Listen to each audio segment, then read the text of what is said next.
A woman visits her husband in prison. Before leaving, she tells a correction officer, "You shouldn't make my husband work like that. He's exhausted." The officer laughs and says, "Are you kidding? He just eats and sleeps and stays in his cell." The wife replies, "He just told me he's been digging a tunnel for months." A gas station owner in town was struggling with sales, so he decided to get creative. He put up a big, bold sign outside, "Free fun with owner's wife, fill up." Patty, always up for a good deal, pulled in, filled his tank to the brim, and marched up to the owner. All right, I'm all filled up. "How do I claim the offer?" The owner smiled. "Simple, mate. Just pick a number between 1 and 10. If you guess it right, you win." Patty thought for a moment. "All right then, 8. The owner sighed and shook his head. "Oof. Close." It was 7. "Maybe next time." Patty grumbled but drove off. A week later, he came back, this time with his buddy John. They both filled up, and Patty, determined to win, walked up again. "Okay, let's try this again. The number is 2. The owner grinned. "Ah, unlucky. It was 3 this time. So close, but no prize today."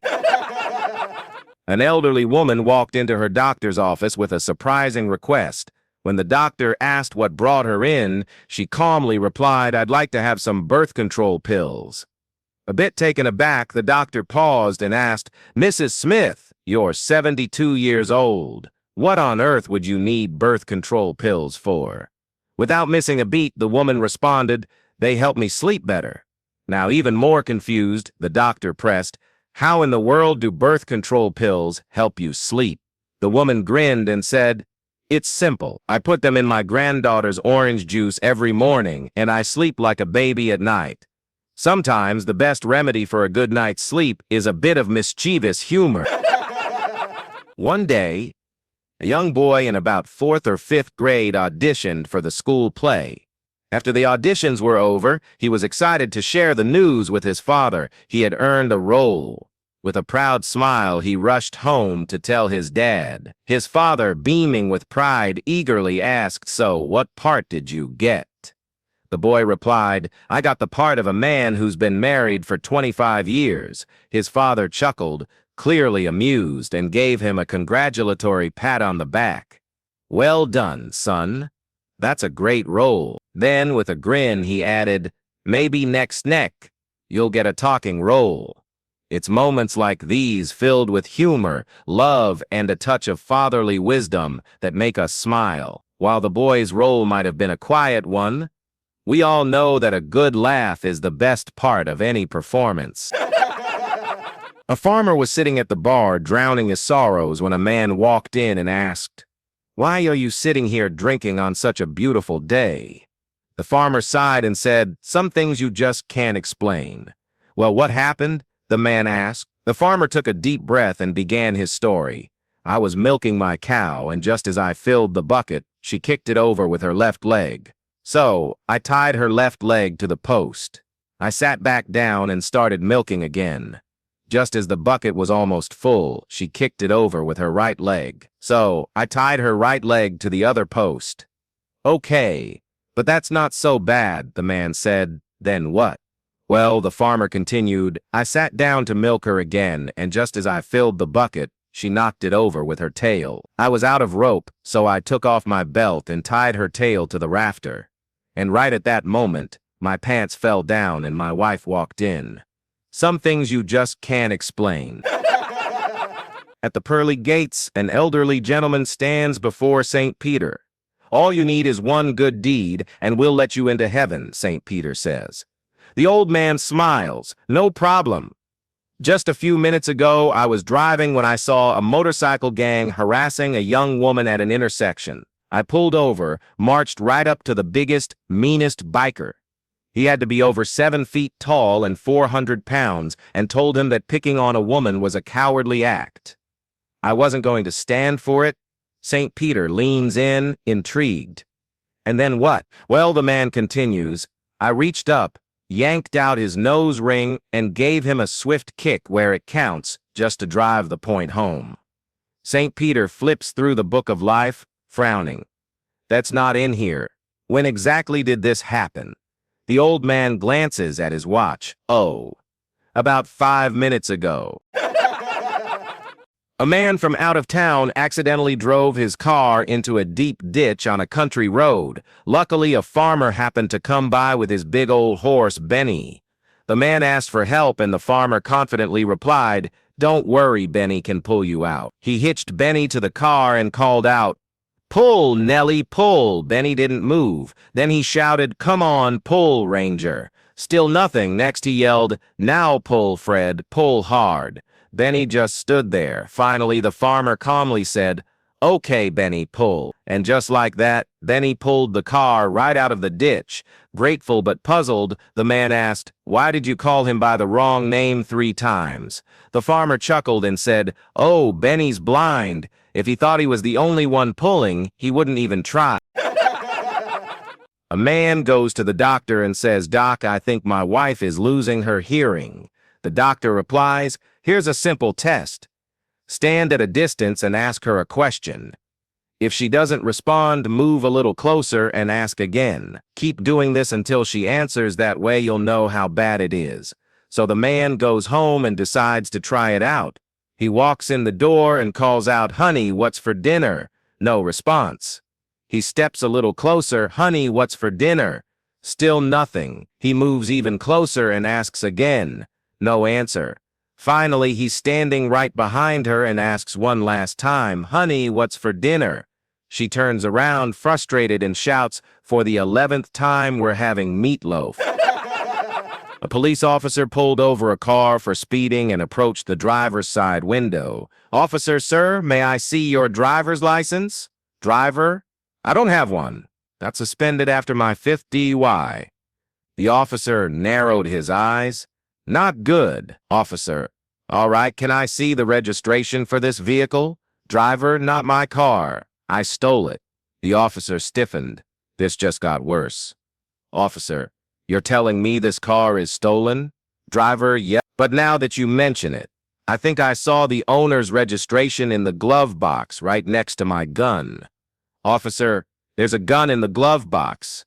Driver, "Yes, sir. That's where I put it after I shot the woman who owns this car and stuffed her in the trunk."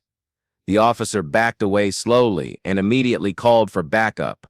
Within minutes, multiple squad cars arrived, lights flashing. The captain himself stepped out, approaching cautiously. "Captain, sir, may I see your license?"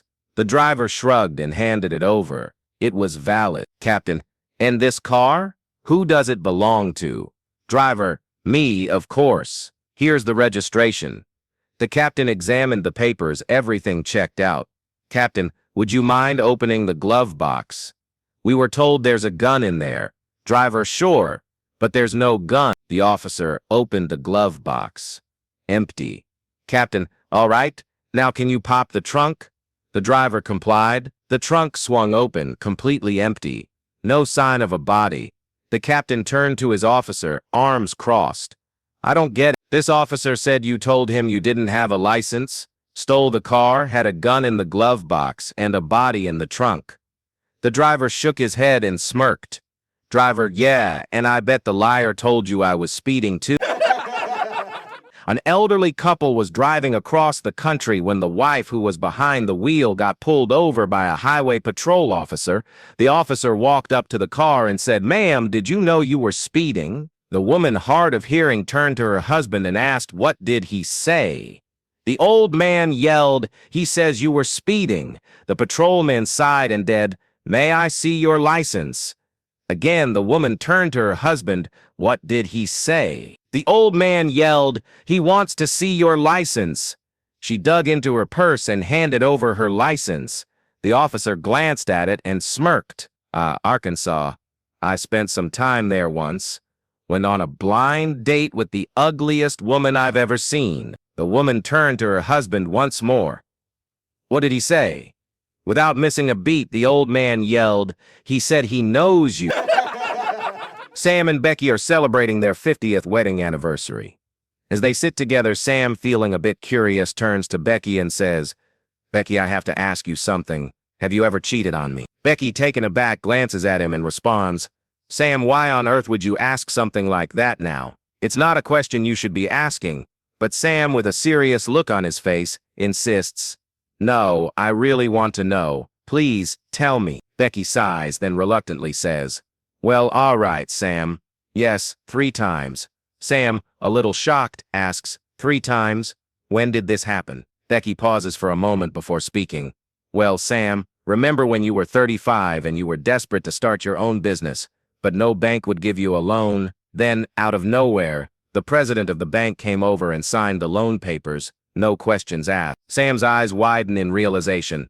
Wait, you did that for me? He says, clearly moved. Becky, I can't believe you did that. I respect you so much for what you did.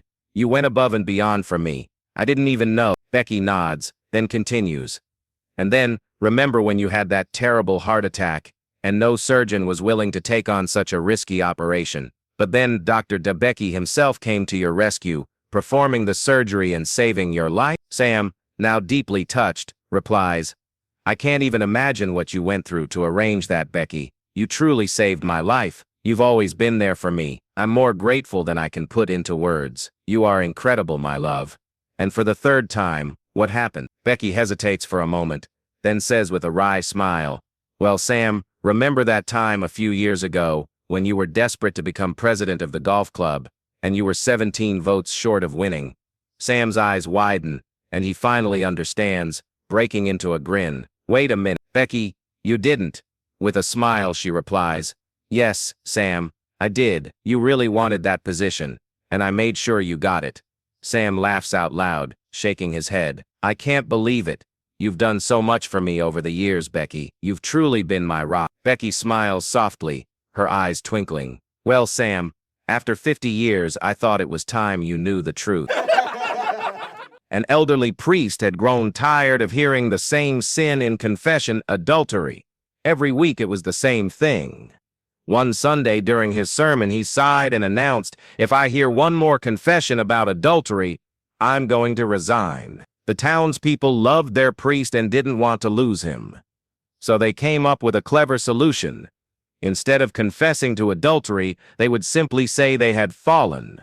The priest was satisfied, none the wiser, and life went on peacefully in the parish. Years passed, and the old priest eventually passed away at the ripe age of 9. A young new priest arrived to take his place, eager to serve the community.